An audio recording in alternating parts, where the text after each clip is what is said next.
ఒక్కరు కూడా ఏ రాజకీయ పార్టీ కానీ వాళ్ళు అధికార పార్టీ నాయకులు ఎవరు కూడా వీళ్ళని కనీసం పట్టించుకున్న పరిస్థితి లేదు.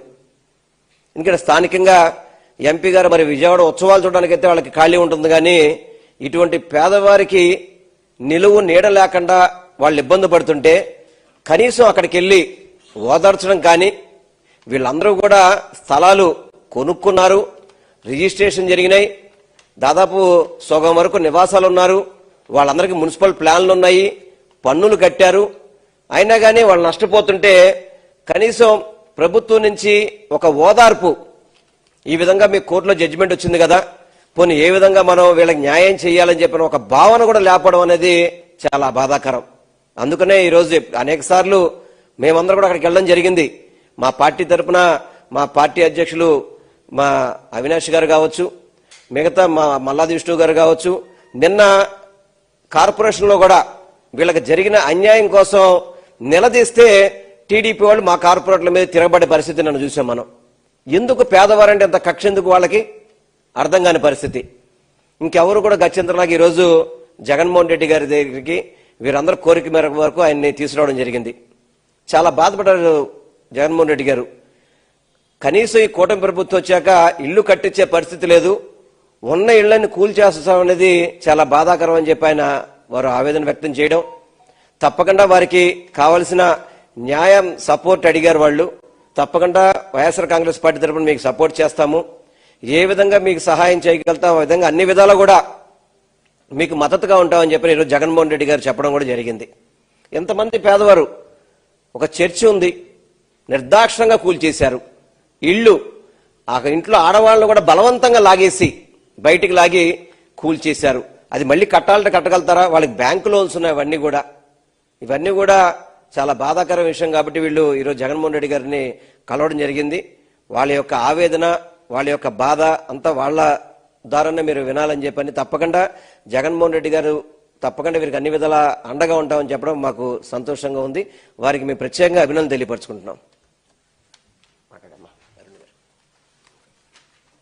నమస్తే సార్, మా భవానీపురం జోజీనగర్ అండి.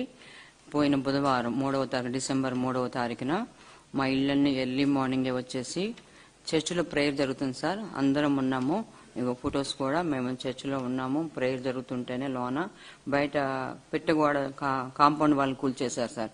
అది కూల్చేసిన తర్వాత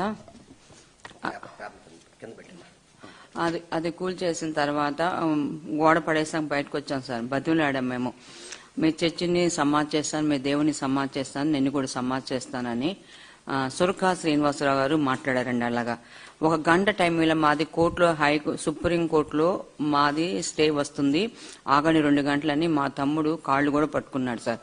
కాళ్ళు పట్టుకున్న భయంకరమైన బూతులు మాట్లాడి వాళ్ళు సిగరెట్లు తాగి ఆ సిగరెట్ల పొగ మా మీద మా మొహాల్లో వదిలి మేము 16 మంది లాయర్లు కూర్చొని ఇలా రాసాము, ఎవ్వరు ఏం చేయలేరు, దీన్ని నీ దిక్కున్నోడికి చెప్పుకో అని ఇంకా బూతులు మాట్లాడారు సార్. వాళ్ళు మాకు న్యాయం జరగాలని అధికారంలో ఉన్న నాయకుల దగ్గర కూడా వెళ్ళాం సార్, వాళ్ళు ఎవరు మమ్మల్ని స్పందించలేదు. మరి ఈ దినమున మరి మేము జగన్మోహన్ రెడ్డి గారి దగ్గరికి వచ్చాం సార్, మాకు న్యాయం జరిగించండి సార్. మాకు ఏమంటారండి? దానం అంటారా, ధర్మం అంటారా, ఆర్థిక సాయం అంటారా, లేదా ఉద్యోగికి ఇచ్చినటువంటి జీతం అనుకుంటారా? ఖచ్చితంగా ఈరోజు ఆ స్టేట్మెంట్లు కానీ, అప్పన్న గారి స్టేట్మెంట్లు కానీ, లేదా విపిఆర్ మైనింగ్ స్టేట్మెంట్లు కానీ ఒక్కసారి పరిశీలిస్తే మనకు అందుబాటులో ఉండేటివి చెప్తున్నాం. 2023 మార్చి 1వ తారీఖు నుంచి ప్రతి నెల 1వ తారీఖున క్రమం తప్పకుండా టంచనుగా ఎన్ఈఎఫ్టీ ద్వారా 25,000 రూపాయలు ఎవ్రీ మంత్ క్రెడిట్ అవుతా ఉంది.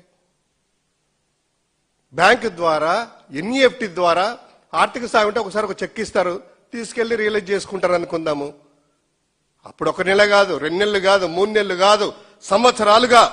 ఈవెన్ ఇంకోటి గమ్మత్తు గమనించండి, ఒకవేళ వైఎస్ఆర్ కాంగ్రెస్ పార్టీలో ఆయన ఉన్నారు కాబట్టి, ఆయన ధనవంతులే కాబట్టి, ఎవరో చెప్తే చేశానంటున్నారు కాబట్టి ఒకవేళ వైఎస్ఆర్ కాంగ్రెస్ పార్టీలో ఉన్నన్ని రోజులే ఇవ్వాలి కదా. మరి ఆయన ఎలక్షన్ల ముందు తెలుగుదేశం పార్టీలో చేరారు కదా. 2024 మార్చిలో అనుకుంటాను తెలుగుదేశం పార్టీలో చేరారు. ఎంపీ అభ్యర్థిగా ఆయన ప్రకటించుకున్నారు. వారి సతీమణి కూడాను కోవూరు టికెట్ ఇచ్చారు. అప్పుడు మానేయాలి కదా వైఎస్ఆర్ కాంగ్రెస్ పార్టీ చెప్పిన వాళ్ళకి, ఒకవేళ ఆర్థిక సాయమే అనుకుంటే. కానీ అది 2024 మార్చి 2024 అట్లా తీసుకున్నట్లయితే ప్రభుత్వం ఏర్పడిన తర్వాత కూడా ఈవెన్ మనకు అందుబాటులో ఉన్నటువంటి స్టేట్మెంట్ల ప్రకారము 2025 మార్చి వరకు ఫినాన్షియల్ ఇయర్ 2025 ఆర్థిక సంవత్సరం తీసుకున్నట్లయితే ఆ ఆర్థిక సంవత్సరం చివరి వరకు ఎవరి నెల 1వ తారీఖున, ఒకవేళ 1వ తారీఖు ఆదివారం అయితే 2వ తారీఖున కొన్ని డేట్లు చూసుకున్నట్లయితే కరెక్ట్ 25,000 రూపాయలు. ఈవెన్ మార్చి 1 2025 సంవత్సరం కూడా అమౌంట్ క్రెడిట్ అయింది. అంటే వాళ్ళ ప్రభుత్వం ఏర్పడి ఆయన పార్టీ మారి దాదాపు 2 సంవత్సరాలైనా కూడా ఇంకా చేస్తా ఉన్నారంట. అది కూడా క్యాష్ సహాయం కాదు. లెక్కల ప్రకారము అకౌంట్లోనే ఎన్ఈఎఫ్టి ఒకటే అకౌంట్ నుంచి విపిఆర్ మైనింగ్ ఇన్ఫ్రాస్ట్రక్చర్ నుంచి ఎలా సాధ్యమండి ఇది? అంటే జగన్మోహన్ రెడ్డి గారి మీద ఏదో ఒకటి వాళ్ళు స్క్రిప్ట్ పంపిస్తే ఈయన చదవడమా? జగన్మోహన్ రెడ్డి గారి నిజాలు ఉద్దేశపూర్వకంగా మనం జగన్మోహన్ రెడ్డి గారి మీద దాడి చేస్తే హిందూ ధర్మాన్ని, తిరుమల క్షేత్రాన్ని ఒక ఆయుధంగా వాడుకొని తద్వారా రాజకీయ లబ్ధి పొందవచ్చును అనేటువంటి ఆలోచనలో ఉన్నారు. ఈ రోజు చేస్తున్నటువంటి ఆరోపణలే పదే పదే చేస్తూనే సంవత్సరంన్నర కాలంగా మరో 3.5 సంవత్సరాల పాటు ఎన్నికలు వచ్చేంత వరకు కూడా జగన్మోహన్ రెడ్డి గారిని రాజకీయ దెబ్బతీయటం కోసమని దీనిని పావుగా వాడుకునేటువంటి ప్రయత్నం నిరంతరాయంగా జరుగుతూనే ఉన్నది. ఏదైనా వాళ్ల హయాంలో చేస్తున్నా వాళ్లు చేస్తున్నటువంటి తప్పులని సవరించుకోవాల్సింది పోయి, సరిదిద్దుకోవాల్సింది పోయి, ఆ సరిదిద్దుకునేటువంటి కార్యక్రమాలు చెయ్యకుండా జగన్మోహన్ రెడ్డి గారి పాలనలోనే ఇవన్నీ కూడా జరిగాయి అన్నటువంటి ఆరోపణలు చేస్తూ ఒక్కదానికి కూడా రుజువుపరిచేటువంటి అంశాలు ఏవి కూడా చెయ్యకుండా నిరంతరము నేరుగా జగన్మోహన్ రెడ్డి మీదనే వేలు చూపిస్తూ ఎక్కుపెట్టి బాణాలు సంధిస్తూ రాజకీయ ప్రలోభం కోసమనే, పబ్బం కోసమనే మొత్తం ప్రయత్నాలన్నీ జరుగుతున్నాయి. సరిగ్గా సంవత్సరం క్రితం రోజున వైకుంఠ ఏకాదశిన జరిగినటువంటి తొక్కిసలాటలో 6 మంది భక్తులు చనిపోయి 40 మందికి పైగా తీవ్రమైనటువంటి గాయాలైతే చంద్రబాబు నాయుడు గారు హుటాహుటిన తిరుపతికి వచ్చి వైకుంఠ ఏకాదశిని 10 రోజులు ఎవరు పెట్టమన్నారు, నేను భక్తులందరినీ కూడా అడిగినాను, భక్తులందరి దగ్గర నేను సమాచారం స్వీకరించినాను, వాళ్ళందరూ కూడా చెప్తున్నారు కొండ మీదనే ఉంటే కేవలం ఏకాదశి ద్వాదశి ఈ 2 రోజుల పాటే, వైకుంఠ ఏకాదశి ద్వాదశి 2 రోజుల పాటు ఉంటే చాలా బాగుంటుంది దర్శనం అని చెప్పినారు. అది 35 గంటలైనా 50 గంటలైనా సరే మేము క్యూ లైన్లలో ఉండి ఆ ఎంత సమయమైనా వేచి ఉండి స్వామిని దర్శించుకుంటేనే మాకు ఆత్మతృప్తి కలిగేది. ఈ రకంగా 10 రోజులు ఎవరు పెట్టినారు, దీనికి ఆగమాలు ఎట్లా అనుమతించినాయి, నాకైతే ఆగమాలు తెలియదు.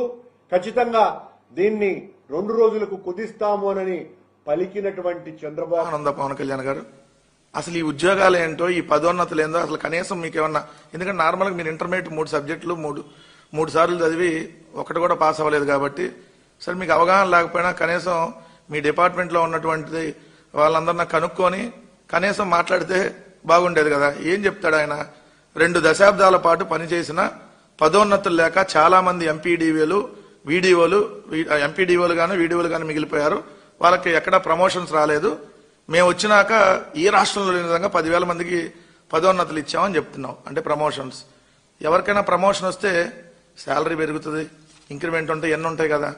మరి 10,000 మందికి మీరు ఇక్కడ ఇస్తే ప్రమోషన్లు మరి దానికి సంబంధించినటువంటి జీవో ఏది, వాళ్ళకి ఎక్కడ శాలరీలు పెరిగినాయి అన్న ఇచ్చారా మీరు? అసలు ఏంటి దీనికి సంబంధించి అంటే జగన్మోహన్ రెడ్డి గారు ముఖ్యమంత్రిగా ఉన్నప్పుడు తీసుకున్నటువంటి డెసిషన్, అప్పటి నుంచి ఉన్నటువంటి దాన్ని ఇప్పుడు వీళ్ళ ఖాతాలో వేసుకుంటున్నారు. ఏంటది? దాదాపుగా ఏ ప్రభుత్వం కూడా, అంటే అంతకుముందు పరిపాలించినటువంటి ఏ ప్రభుత్వాలు కూడా ఏదైతే ఎంపీడీఓల్ని ప్రమోషన్ చేయాలి అంటే వాళ్ళకి ప్రమోషన్ లేవు. ఎంపీడీఓలుగానే రిటైర్ అయిపోయినటువంటి పరిస్థితి.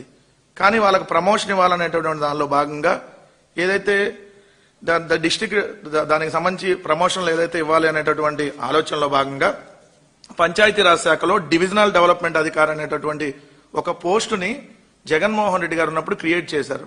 30/9/2020 సంవత్సరంలో జీవో నెంబర్ 674, దానికి సంబంధించి మొత్తం చూడండి. ఆ GO number 674 dated on 30/09/2020 Panchayati Raj శాఖలో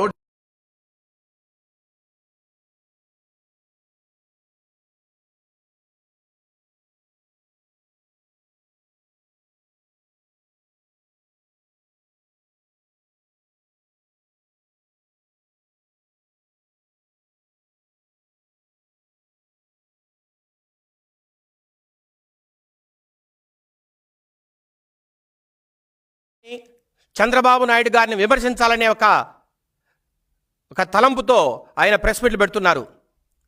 దాంట్లో భాగంగా ఈ మధ్య కాలంలో ఒక 4 రోజుల కిందట ఆయన ప్రెస్ మీట్ పెట్టినప్పుడు డ్రగ్స్ సంబంధంగా కొన్ని వ్యాఖ్యలు చేశారు.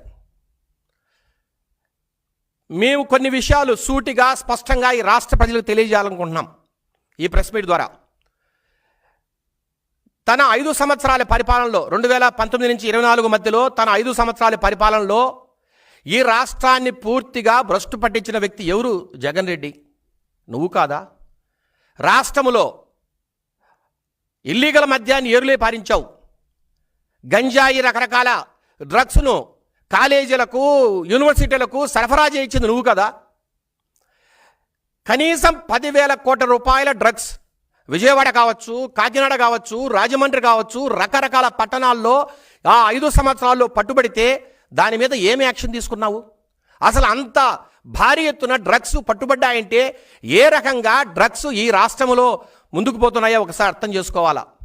డ్రగ్స్ని ఏ విధంగా మీరు పెంచి పోషిస్తున్నారో కూడా ఒకసారి మీరు రాష్ట్ర ప్రజలందరూ అర్థం చేసుకోవాలి. అట్లాగే ఏ రాష్ట్రంలో డ్రగ్స్ దొరికినా దాని మూలాలన్నీ కూడా ఆంధ్రప్రదేశ్కే చూపిస్తున్నాయంటే ఆ 5 సంవత్సరాల కాలంలో ఏ రీతిన మన రాష్ట్రంలోనే కాదు డ్రగ్స్ను వేరే రాష్ట్రాలకు కూడా సరఫరా చేయించి వేరే దేశాలకు కూడా మీరు ఎక్స్పోర్ట్ చేయించి ఈ రాష్ట్రంలో ఒక డ్రగ్స్ సామ్రాజ్యాన్ని సృష్టించి ఈరోజు మీరు కథలు చెప్తున్నారంటే ఎవరైనా నమ్ముతారా? జగన్ రెడ్డి, ఒక్కసారి రాష్ట్ర ప్రజలందరూ ఆలోచించండి. మొన్నటికి మొన్న వైసీపీ విద్యార్థి విభాగం విశాఖపట్నం అధ్యక్షుడు కొండారెడ్డి డ్రగ్స్ విషయంలో ఈగల్ టీంకు పట్టుబడితే ఆయన చెప్తున్నది ఏంటి? ఏదో చిన్నపిల్లవాడు ఏదో తెలియజేశాడు, అతనికి ఏమి సంబంధం లేదు, అతని ఇట్ట విషయాల్లో రాడు, కావాల్సిన ఈగల్ టీమే పట్టుకుందని మాట్లాడుతున్నాడు. నేను ఒక్కటే సూటిగా ప్రశ్నిస్తున్నా జగన్ రెడ్డి, ఎందుకు కొండారెడ్డి మీదే అంత కక్ష ఈగల్ టీంకి? ఎవరైతే తప్పు చేస్తారో వాళ్ళనే పట్టుకుంటారు కానీ ఈగల్ టీం నిరపరాధులను పట్టుకుంటారా? ఎందుకు కొండారెడ్డి అనే వ్యక్తి మీద ఎందుకు ఈ కక్ష ఈగల్ టీంకి? ఒక్కసారి ఆలోచించండి. అట్లాగే కొండారెడ్డి అనే వ్యక్తి ఈరోజు మీ విశాఖపట్నం విద్యార్థి విభాగం అధ్యక్షుడు, అంతకుముందు